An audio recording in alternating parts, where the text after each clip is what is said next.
नमस्कार सर्वांना, मी स्मृती माझ्या चॅनलमध्ये तुमचं स्वागत करत आहे.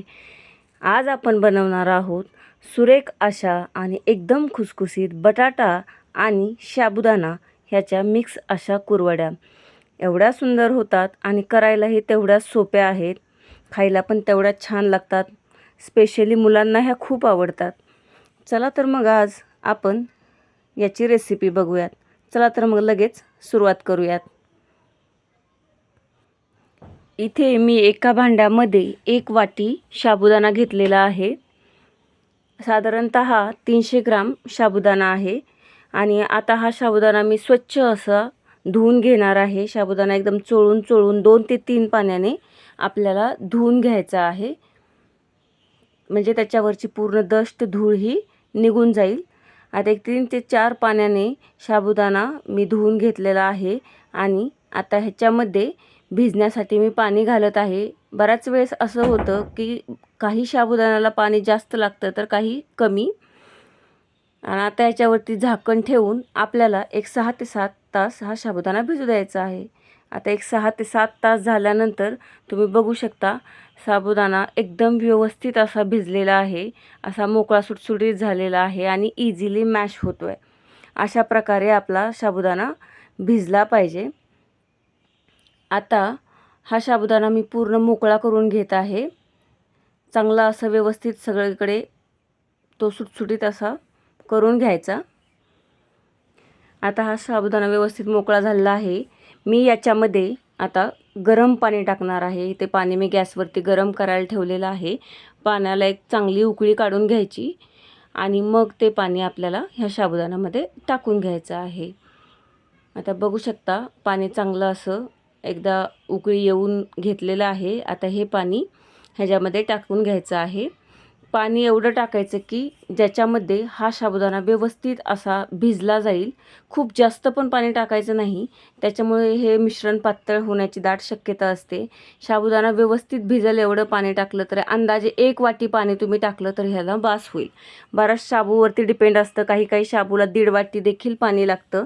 जर तुम्हाला हा साबुदाणा खूप निब्बर झाला आहे असं वाटत असेल तर तुम्ही त्याच्यामध्ये आणखीन थोडंसं गरम पाणी करून टाका.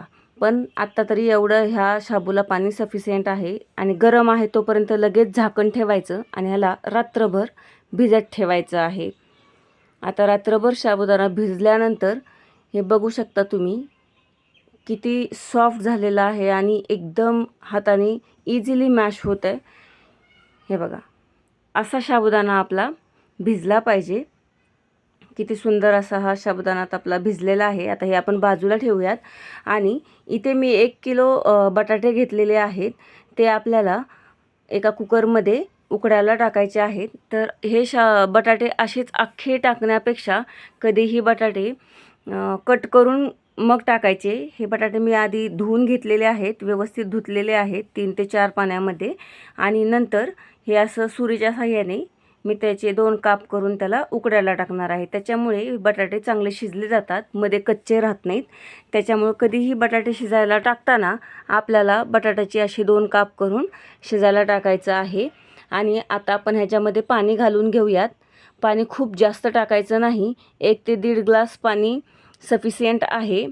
आता मी ह्याच्यामध्ये पाणी टाकून घेतलेलं आहे आणि झाकण लावून मी हे बटाटे आता चांगले उकडून घेणार आहे. आता सगळे बटाटे ची साल काढून झालेले आहेत आणि बटाटे आपले एकदम चांगले उकडलेले आहेत, तुम्ही बघू शकता. आता आपल्याला एक पुरणाची चाळणी आणि पातेलं घ्यायचं आहे. मी हे स्टीलचं पातेलं घेतलेलं आहे आणि ही पुरणाची चाळणी आहे. त्याच्यामध्ये आपल्याला एक बटाटे टाकून मॅशरच्या साहाय्याने व्यवस्थित त्याला मॅश करून घ्यायचं आहे. हे बघा हे असं. आणि बटाटे चांगले शिजल्यामुळे आहे लगेच बटाटे मॅश होतात आणि लगेच मिश्रण चांगलं आपलं सॉफ्ट असं तयार होतं. तुम्हाला थोडंसं मी काढून दाखवते. हे बघा किती स्मूथ असं हे मिक्सचर बनून तयार होतं. अशाच प्रकारे आपल्याला आता हे सगळे बटाटे ह्या मॅशरमधून काढून घ्यायचे आहेत. आता हे सगळे बटाटे काढून झालेले आहेत. आता हे आपण सगळं मिक्सर एका भांड्यामध्ये काढून घेणार आहोत. आधी जे चाळणीला वगैरे लागलेलं आहे ते सगळं काढून घेऊयात. आणि इथे मी एक पाटी घेतलेली आहे आणि त्याच्यामध्ये हे बटाट्याचं मिश्रण मी काढून घेतलेलं आहे. आता हे सगळं मिश्रण काढून झाल्यानंतर त्याच चाळणीमध्ये आपल्याला साबुदाणा देखील बारीक करून घ्यायचा आहे. आता इथे मी तेच चाळणी घेतलेली आहे आणि जो आपण रात्रभर भिजत घातलेला साबुदाणा होता तो त्याच्यामध्ये थोडा थोडा टाकून मॅशरच्या साह्याने ह्याला देखील आपल्याला चांगलं असं बारीक करून घ्यायचं आहे. आणि साबुदाणा आपला चांगला भिजल्यामुळे तुम्ही बघू शकता किती इझिली मॅश होत आहे, जास्त त्रास होत नाही. आणि जर तुमचा साबुदाणा भिजलेला नसेल तर तुम्हाला ही प्रोसेस करायला खूप त्रास होतो. त्याच्यामुळे साबुदाणा व्यवस्थित भिजेल ह्याची चांगली दक्षता घ्यायला हवी. हे बघू शकता किती लवकर ते मॅश होत आहे. मी तुम्हाला खालचं सारण देखील दाखवते.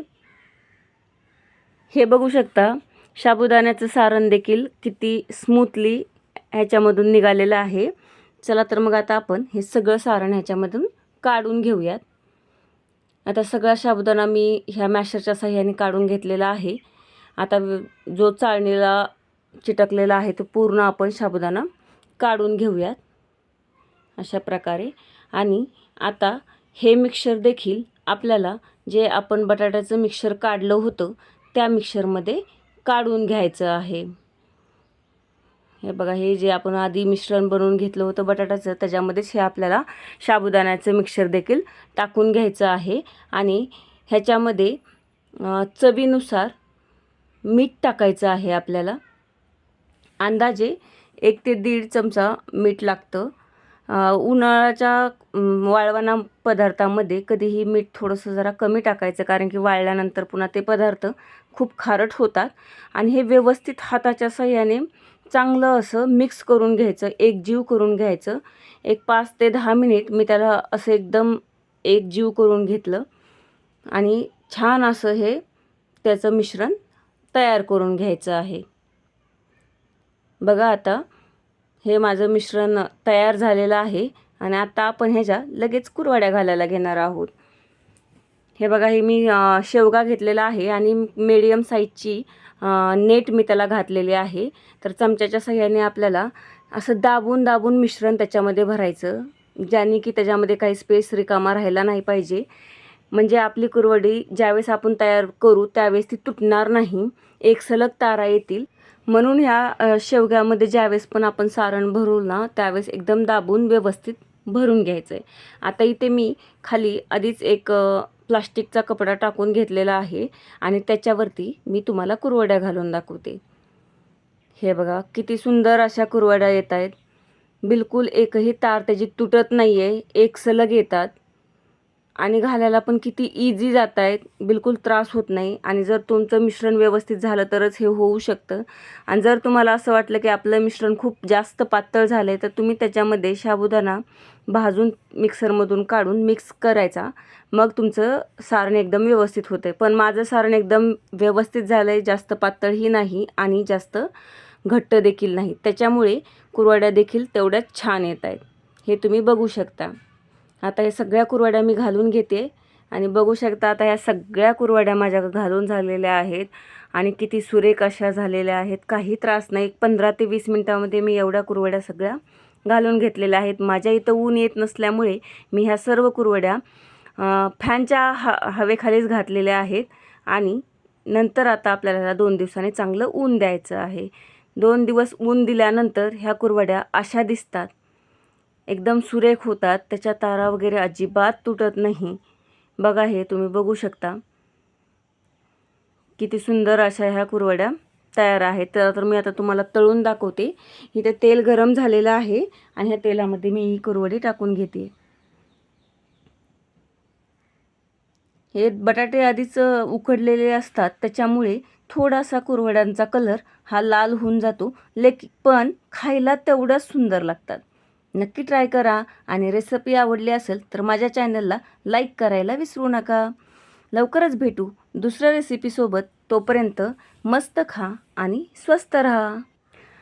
रेसिपी आवडली असेल तर चॅनलला सबस्क्राईब करायला विसरू नका. बाय.